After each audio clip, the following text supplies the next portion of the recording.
Thank you. It's great to be here at Domain-Driven Design Europe. I'm very pleased to be speaking to you today about technical coaching with the Samman method. But before I start talking about that, I've got a bit of a survey question for you.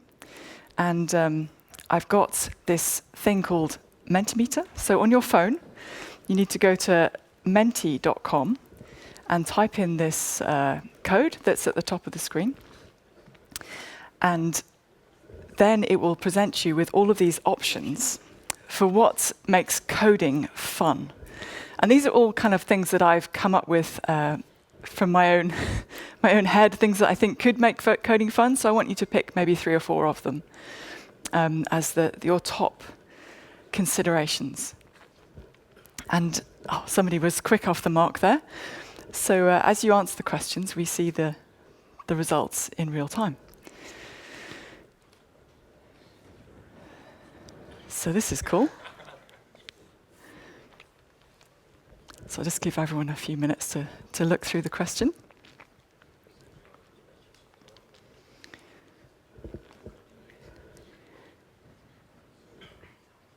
Yeah, so we've got some early results here. Wow, there's several options that are getting a lot of votes here. But I think we have an overall leader here, which is building something important to users.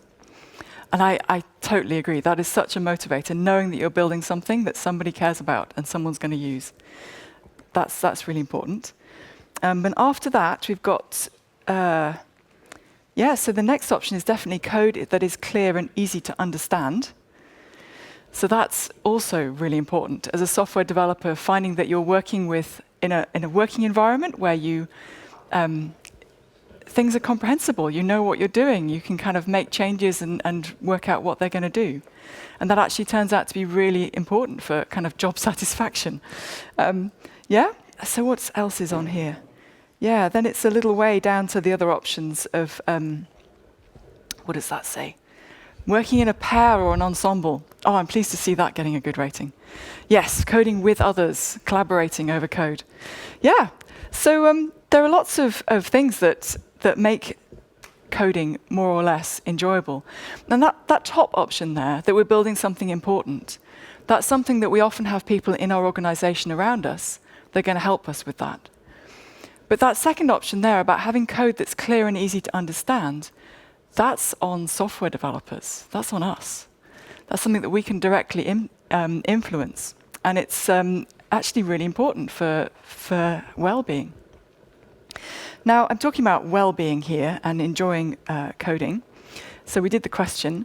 But then I want to kind of try and relate this to productivity, programmer productivity. So this article by Nicole Forsgren, the lead author, and a bunch of other luminaries, is all about productivity. And it's quite a long article. It's worth reading. And it's going through all of the different things that you could measure and how to measure productivity and what it is that we're measuring. And I read this and I was like, it is really hard to measure programmer productivity. This is not something that you do lightly or that is easy to understand. But one of the things that stuck out for me was this quote that satisfaction and well-being correlate with productivity.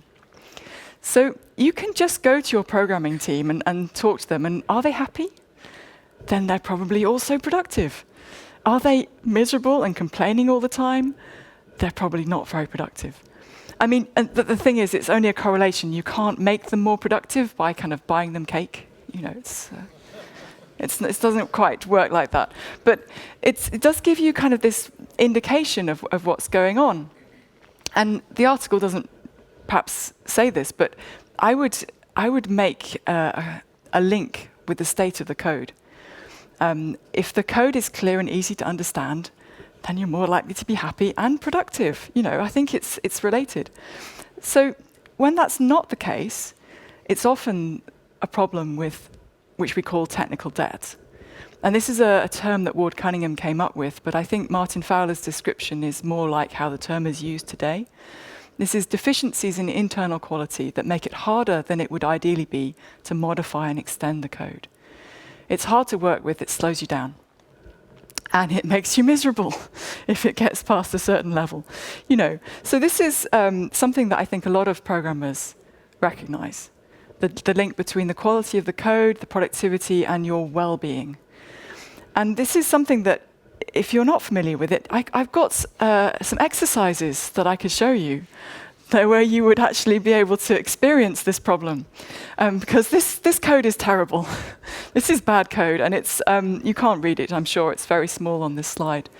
But it's the Gilded Rose Refactoring Kata. It's the most popular exercise on my GitHub page.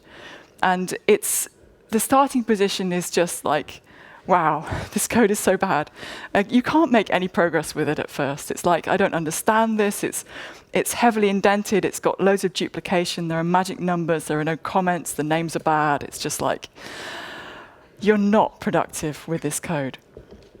And then somebody shows you a little bit of, how to refactor it and get some tests in place, and you start to clean it up, and you can, in quite a short time actually, experience that code turning into code that's actually reasonably okay to work with, that you can add a feature to. And you kind of go from this situation of despair, this code's terrible, to, oh, actually, this is okay. So you can kind of see the difference the technical debt has actually made. And it's quite a fun exercise. I do recommend it if you haven't tried it. So it kind of illustrates, though, that you waste time on technical debt, that this is a time-wasting thing. So I've got another question for you now. So if you just go back to the same page, it should have gone to the next question. So to what extent do you agree with this statement? The code I work on has technical debt. Not at all or completely? And then the next question is, well, what % of your time are you actually wasting because it's there? Not time that you're cleaning it up or addressing that technical debt. How much of your time are you just wasting because it slows you down, that it's there? So we'll see what this crowd thinks. Yeah, so this is kind of interesting. It looks like kind of the statement of whether you have technical debt is kind of like 2/3, but there's the blue curve is kind of the distribution. So there's definitely a hump there at the lower end, where there's a significant number of people here who don't have very much technical debt. Good for you.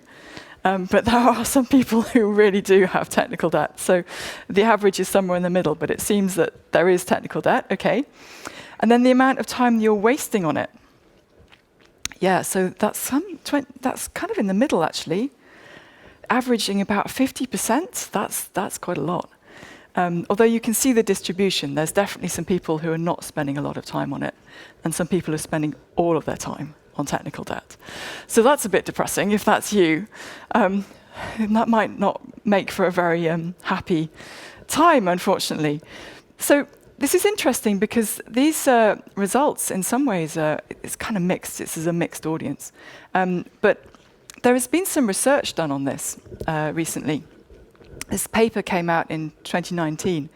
And they basically went to a load of different developers in different organizations and asked them, how much of your time are you wasting on this?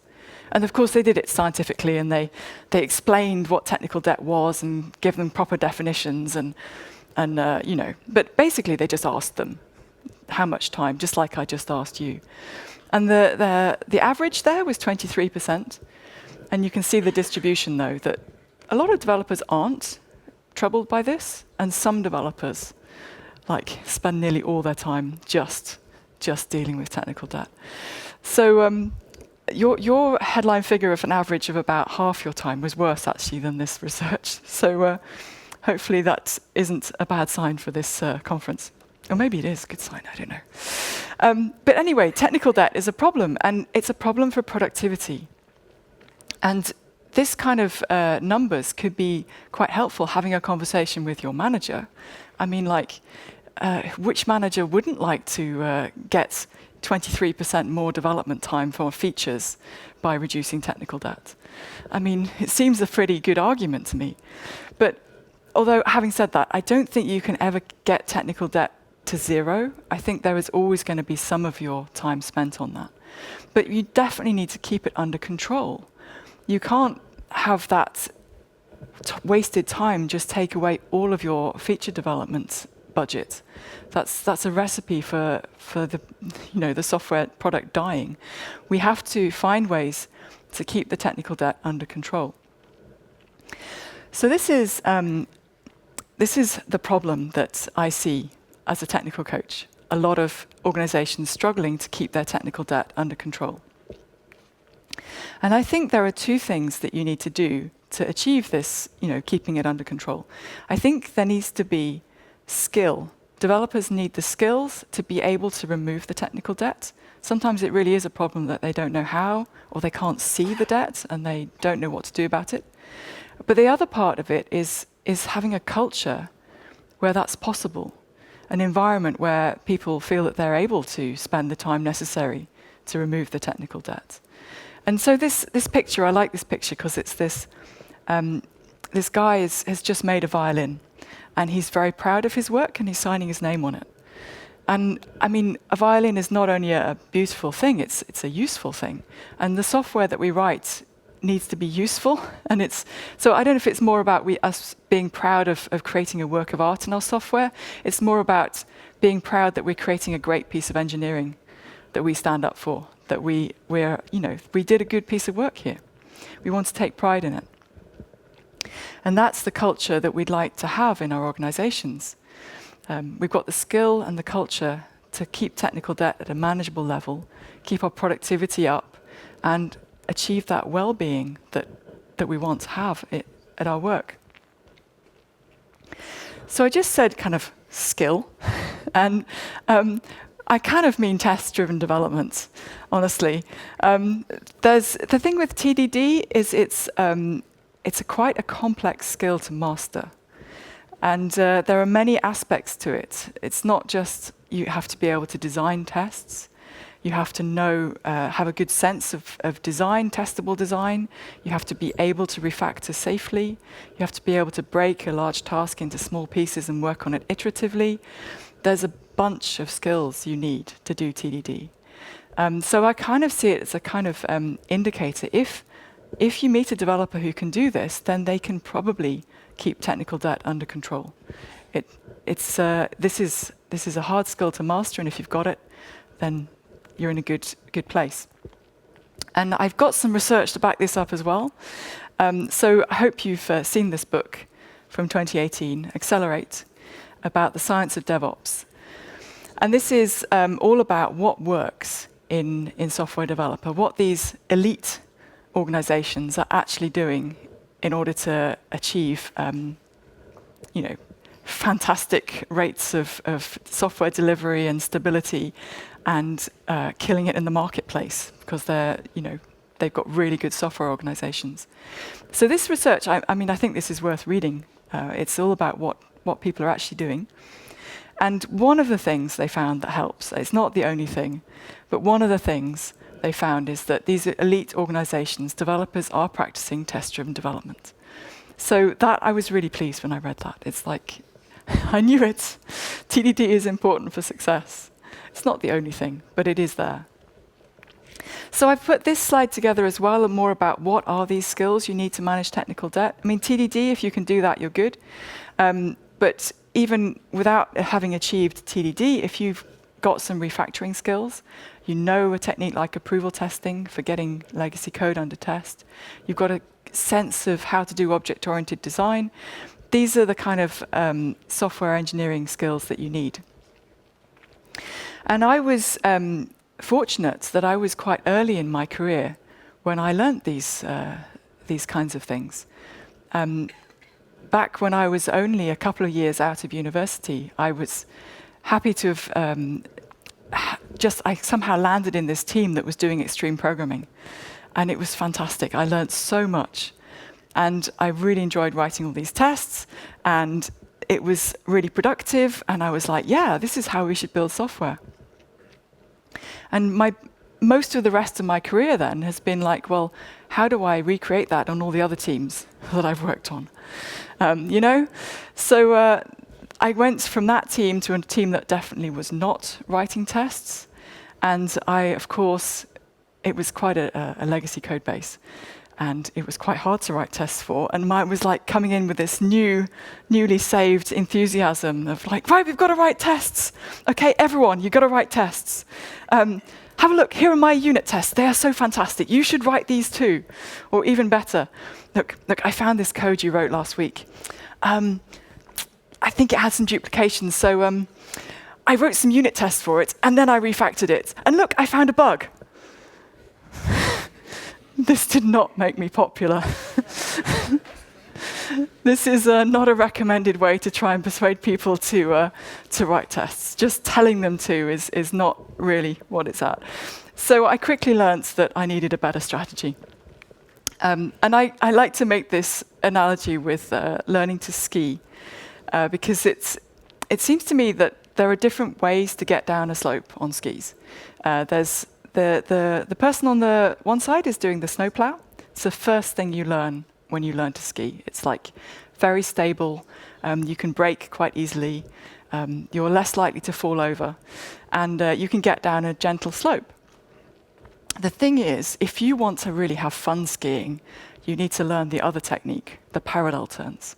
When you put the skis next to each other and you've got a much bigger braking force, and you can take a much steeper slope and go much faster. So the thing is, the transition from one to the other is not very easy, because it's so tempting just to, it's getting a bit steep now, snowplow. And then you stop and you feel safe again. So it's like that, I think, with software developers. You can already code. You have ways of coding that are effective and stable and get you down the slope that you need to get down. And then some idiot is coming along and saying, no, you need to do it like this instead. And so just standing at the bottom of the ski slope saying, no, put your skis next to each other. Trust me. It's not going to promote harmonious transition to the new way of skiing. So you can't just shout at people, do TDD and expect it to work. So you realize that what you actually need is some kind of, a teacher, some exercises, some we're going to stand on one foot on a ski and, practice other things that will help you to get there. So the next attempt I made to spread TDD was coding dojos. So this is a safe place where you go to learn with others. You support one another and you learn from one another like a skiing lesson. You're having fun and you're practicing the moves and perhaps you're doing some exercises.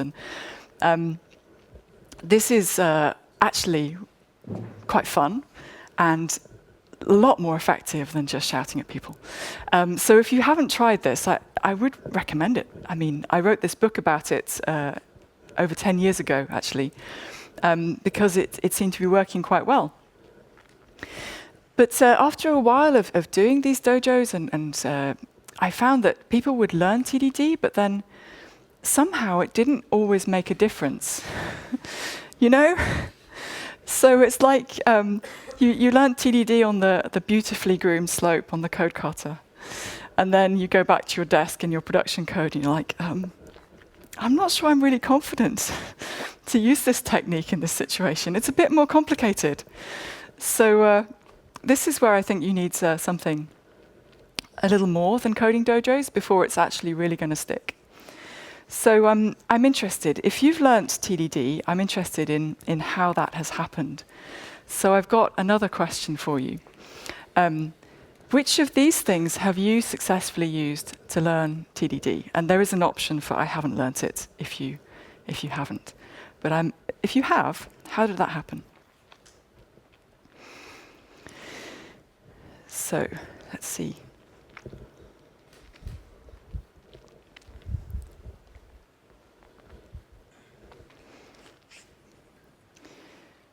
Okay. So the results coming in now, and there seems to be a leader. The most popular option here is frequent pair programming. Oh, well, that matches with what you were. The option for ensemble and pairing was popular earlier as well. Well, that's really good way to learn. Pairing with somebody who knows the skill or at least is willing to try it with you, definitely. So then the next highest option is, well, it's quite even between practicing on code katas and exercises and having technical coaching. Those are the next most effective things. Oh, that's good as well. So this also matches my experience. I mean, you know I'm a fan of coding dojos where you do code katas, and I've got so many on my GitHub page. So I'm really pleased to see that it's not just me who find them very helpful, code katas. And technical coaching, well, that's what I do. So yeah, so this fits with what I know. And actually, I usually point out here, instructor-led training courses, 2 to 5 days, it's really not going to help very much, I'm afraid. I mean, people realize they want to learn TDD and say, oh, we'll go on a training course. Because that works when you're learning a new framework or something, but it really does not work for TDD. It's not enough. It takes longer than that and a bit more effort. So if your manager thinks that sending you on a short training course is going to fix the problem, this data bears me out. I don't think it will. Yeah, so I've asked this question before, and most of the time it's those options that come up top, practicing on code katas and pairing with somebody. So that is the background for my third attempt then to introduce test-driven development in a way that actually works. Technical coaching. And this is a picture of a team that I pair coached together with Llewellyn Falco, and he's in the picture actually. So I was really pleased when in 2018 Llewellyn got in touch and said, come and join me at my client and pair coach with me, and I'll show you how I work. And I was like, right, I don't go to the US, but for this I will go to the US. So I spent 2 weeks at this client and seeing how Llewellyn was doing this technical coaching, and realized that this actually was even better than what I'd been doing, because it was taking all the stuff that I knew about what worked and applying it in a better way. So I'm going to tell you basically, this was the genesis of the Samman method, that I came back from that trip and started changing the entire way I did technical coaching. And a few clients, and a few years later, I wrote this book about the Samman method and gave it a name. So this is a concrete, practical method that technical coaches can use to introduce technical skills like test-driven development in teams. And the name that I came up with, Samman, it's a Swedish word that means together. So I thought it needed a name just so that you could Google it, basically, and to make it clear that this is one way of doing technical coaching. There are others, and there might well be better ways for your situation, but I thought it was good to document at least what I found works. So then after the coaching, of course, I like to ask people what kind of outcomes they've seen from it, and I gave them a bunch of options, and these were the top 4. So people are saying that it gives improved teamwork and collaboration. People are more likely to write unit tests, committing code more often, and more likely to refactor. So these are definitely the kind of outcomes that I would hope for from technical coaching. And the basic idea is I'm trying to give people the tools they need to address technical debt. I want to spread the culture and the techniques that people need and make it applicable in their code base. So there are 2 main parts to the Samman method, the learning hour and the ensemble working.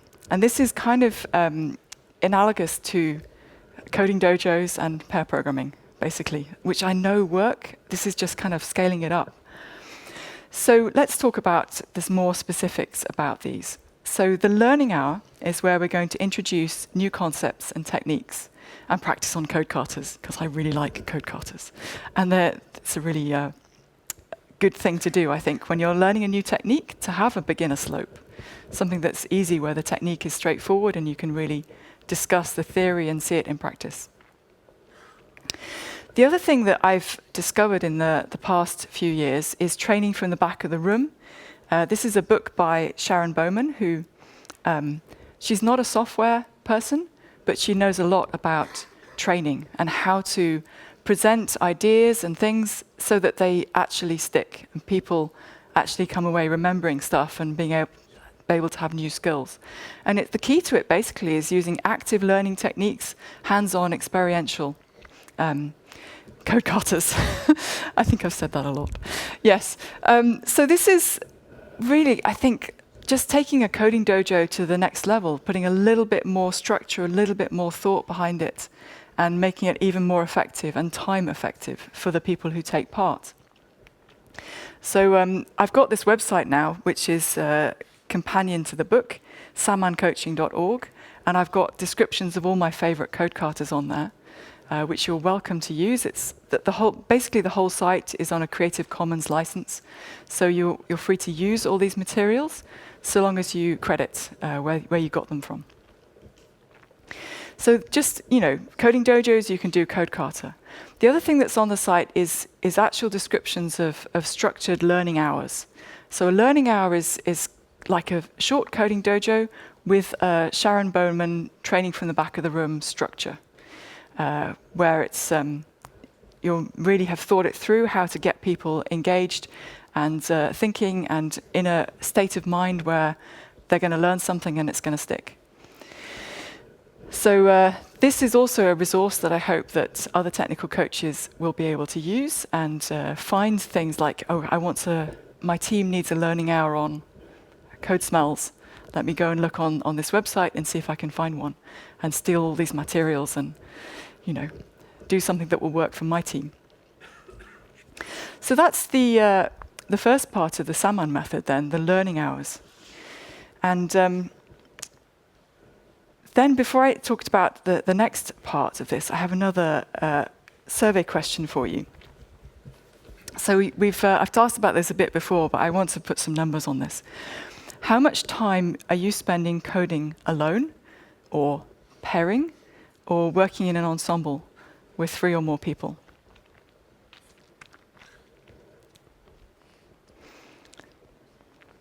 So when you're coding.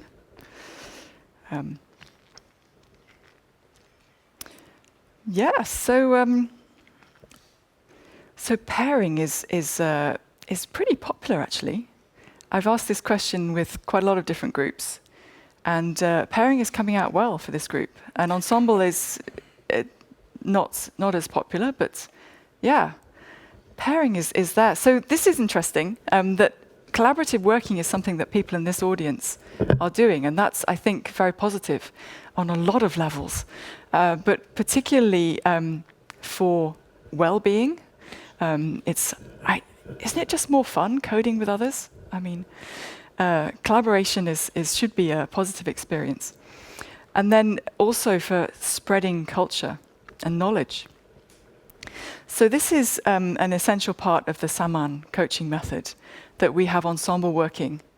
And when I say that, what I mean basically is that as a coach, I get the whole team together and we work on a realistic coding task, something from their backlog, a new development task, or a piece of refactoring that they have on their radar, something that they would like to clean up, or some tests that they'd like to write.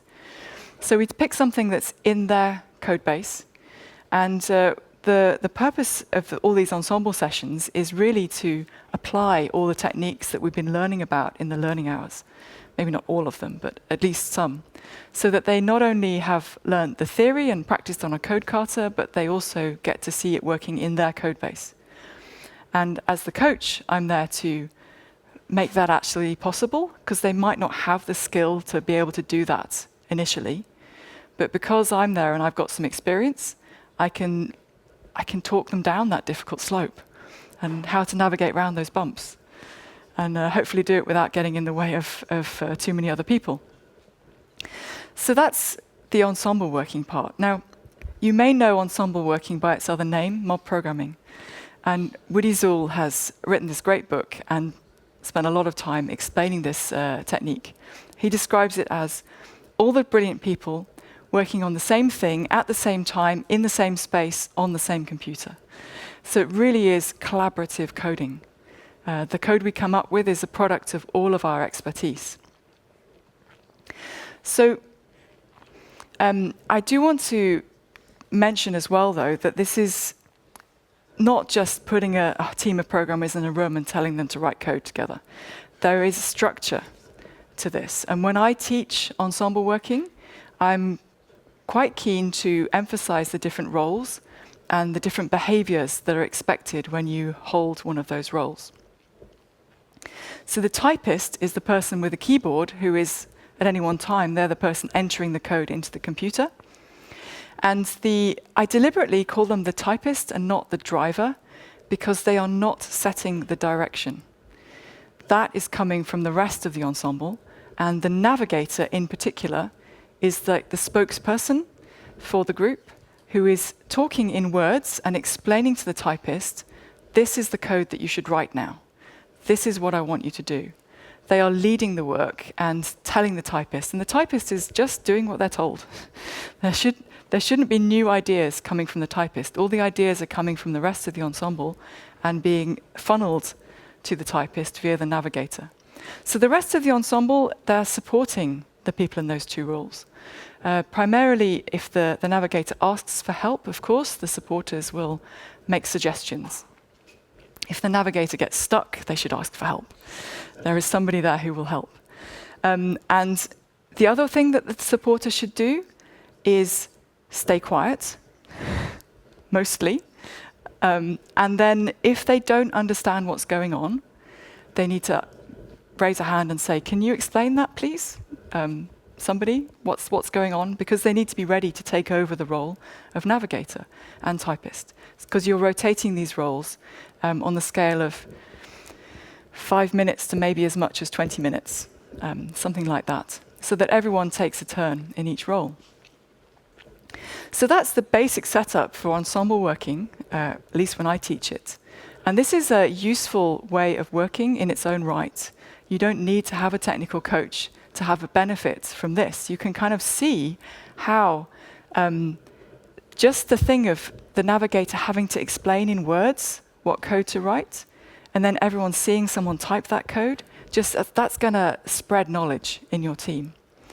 So just doing that would be a good thing. And then, of course, as a coach, I can join this kind of situation, and then suddenly the team has access to all of my expertise. And I can help them to apply techniques that maybe none of them know, and spread that knowledge actually really effectively. So the Ensemble Working is all about pooling our expertise, and as a coach, I can facilitate and mentor the technical practices that the team needs, the skills that they need to acquire in order to manage their technical debt, and also encourage that culture where it's normal to fix those kinds of things. So that's why the Samman method has these two parts, the learning hours and the Ensemble Working. We're teaching skills and building culture. So if you remember nothing more about the Samman method, I hope you'll remember that it's got these two main parts. There is a little more to it. I also wanted to just mention the onboarding workshops and the fact that this is not full-time. I do this in blocks of 10 with breaks. So the onboarding workshops, before we can step into that ensemble and really start working together, as a coach, I need to build a relationship with the people that I'm going to be working with. And we need to set expectations for how we're going to work and what we're going to try and achieve, and get enough trust that they're willing to try this. I mean, for most teams I coach, they've never done ensemble working. They may have difficulties with very, very awkward code and bad experiences with writing tests or refactoring previously. And you have to get to a position where they're going to trust me to the extent that they'll be willing to learn ensemble working and willing to listen when I suggest, let's write a test now, So that's part of it. And I've tried various ways of doing these onboarding workshops, and I think I'm beginning to settle on something that actually works. The other thing I mentioned about the Samman method is that it's not a full time for the coach with the team. So I think you need 10 half days of coaching at a time, and that is enough to move the needle, to give the team something to chew on, and it will make some kind of difference to the culture and the skills. it might not be enough, it probably won't be enough that they're going to suddenly keep all their technical debt under beautiful control, particularly if they've got a lot of legacy code. But 10 sessions would be enough to make a difference, I think. And then in the breaks, when the coach is not there, the team has the opportunity to test their own skills and try their wings and see if they can fly.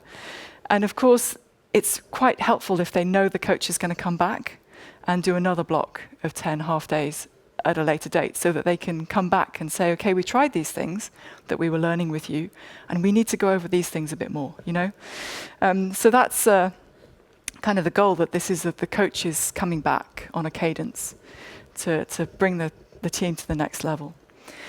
So that the gaps are deliberate. This is part of the method, that the team has to do it for themselves. And it also means that the coach can have the opportunity to work with more than one team at once. And if you've got a large organization with a lot of teams working in a big legacy code base, that can be a more effective use of a coach's time than to be sat full-time with just one team. And that would be another way of doing technical coaching, just basically being a player coach on one team. In the Samman method, you're part-time so that you can work with several teams. Or you could just do other stuff, you know. You could just go to a lot of conferences and have fun when you're not working with teams. So as a coach, I think it's a really flexible lifestyle. The other thing I wanted to mention is of course, when I first did this technique, it was all on-site. But since the pandemic, it's all been remote, and actually, now I think I prefer the remote version. It works really well. And most software developers, I think, enjoy working from home, and this kind of coaching is a very good way of making sure that the team actually meets, you know? We meet in this virtual environment and do some coding together and learn from one another, and that's you know, the team building that this gives actually is a really important benefit of the coaching. So, to summarize, Samman technical coaching is the best way I know to spread technical skills and culture in an organization. And this is what I'm doing these days for this. And it's not just me. I'm trying to get some people around me to also start using this method and trying to make it accessible for other coaches to start doing this. Because I think the need for this kind of coaching is huge. And I'm not the only person saying that. Ron Jeffries wrote this article, I think it's about a year ago now, and this is a quote from this article. He says, there must be 5 million makers. And he says makers, and I think he just means software developers. I'm not sure why he says makers. But there must be 5 million software developers working under the thumb of Scrum, and most of them simply do not have the skills you need to work effectively in Scrum. And this is coming from Ron Jeffries, you know, one of the signatures of the Agile Manifesto, a long-time proponent of Scrum, designed Scrum developer trainings, you know. And he's basically come back and said, look, they're not getting it. You need skills to do Scrum, development skills, technical skills. And I totally agree with him. 5 million developers, that sounds a lot. That's a lot for just me to go and coach. We need more coaches. And I think I was just doing a little bit of analysis. Well, why is that? Why do you need technical skills in Scrum that you might not have needed previously? And I think, well, this is a picture of Scrum. I could have actually picked any Agile method. I just wanted to illustrate the way that Agile methods basically mean that there will be technical debt. Because if you look at this, you do your planning, you build something, and then that thing on the right, the increment, the deliverable, the thing that you show to users, and then there's the arrow coming back from that, influencing what you plan to do next. So Agile development methods all have this property of this feedback loop. And it basically means that the thing you've got in production now it might have a perfect design to solve the problem that you have put in production, but you now realize the next feature you need to build, and pretty much guaranteed to build that next feature, you need a different design than the one you've currently got in production. And that gap between the design that you have and the design you now realize you need, that is technical debt. So all agile methods basically are engines producing technical debt. And if you don't have any good ways to deal with that, you will end up with that big ball of mud sooner or later. And that may not have been the case with a perfect waterfall method. So it's not enough to just keep delivering working software. You have to keep removing that technical debt. You've got to keep it under control. And that's got to be something that happens. And so this is what we need. We need to move to programmers who are happy and productive and have the skills to keep moving quickly in this agile environment that basically all software development is using now. So where are these technical coaches? Who are, this is the best way I know to introduce these technical skills, technical coaching. So where are all these technical coaches? And so I wanted to tell you a story. This is a few years ago.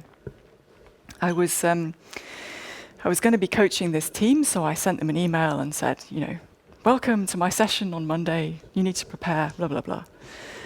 And I got an email back from one of the team members, and she wrote and said, oh, thanks for the information, but I won't be joining these sessions. I'm no longer a developer on the team. I just became the Scrum Master. And I said, well, you'd be very welcome to join. You were a developer last week. You could still come, thinking, of course you won't have stopped coding. That's the fun part, But no, she said, no, I'm the Scrum Master now. I don't write code anymore. So I asked her, so why did you decide to do that then? And she said, well, I went to my manager and I was talking to him about my career plans. And he said, I think you have an aptitude for coaching. Would you be interested in going on a Scrum Master training? And of course she said yes. And she went on this training and she's found this big group of people who were like-minded people and she had great training course, great community, certifications, parties, conferences, everything that you really attractive community that she could join. And she was good at it, all this stuff. So she went back to her manager and said, yeah, I want to do this. So she became the Scrum Master. And I'm just like, but did no one ever, why didn't the manager say, you could be a technical coach? It needs all the same kind of, people skills and aptitudes that he's identified you have. But you also get to code. And I didn't say any of this to her at the time. It was just me thinking about this afterwards, that of course she chose that route. It's really obvious. There's this big sign, become a Scrum Master. Whereas the technical coach option is just like, it's me and a few of my friends kind of waving. And at the moment, where's the community? Where's the training courses and the people telling you how to do this? The barrier to entry for being a technical coach, I think, is too high. So that's part of my motivation for writing this book and setting up this website and coming to conferences and talking about this, is just to try and make it easier for people to see that there is a career path as a technical coach. And it could be a good one. For this woman, I just should tell the end of the story. I met her again quite recently, and clearly becoming a Scrum Master was a fantastic career move for her. She's really doing well, doing agile coaching, and clearly knows her stuff. So of course it's not the right choice for everyone, but I would like it to be on the roadmap, something that people would consider. So I'm interested then, I've got now the question. Does this align with your interests? Are you interested in reducing technical debt in your organization? Are you interested in coaching and teaching programmers? And perhaps in the Samman method for doing that? So, of course, these are leading questions, but I'm kind of interested what you're going to say.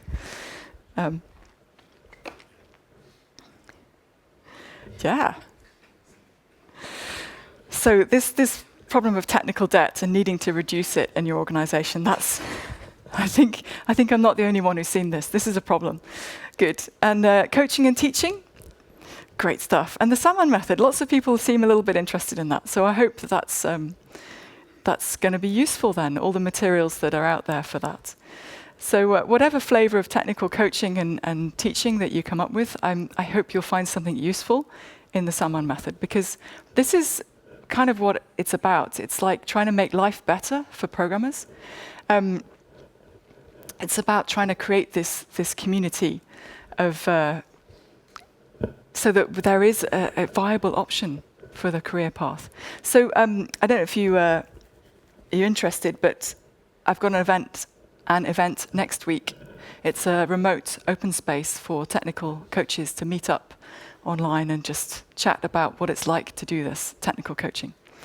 And you'd be welcome to join. But yeah, so this is kind of what I'm doing now. I'm doing technical coaching. I'm trying to encourage others to do technical coaching, trying to create some kind of community, because I think the world needs more technical coaches. We need less technical debt.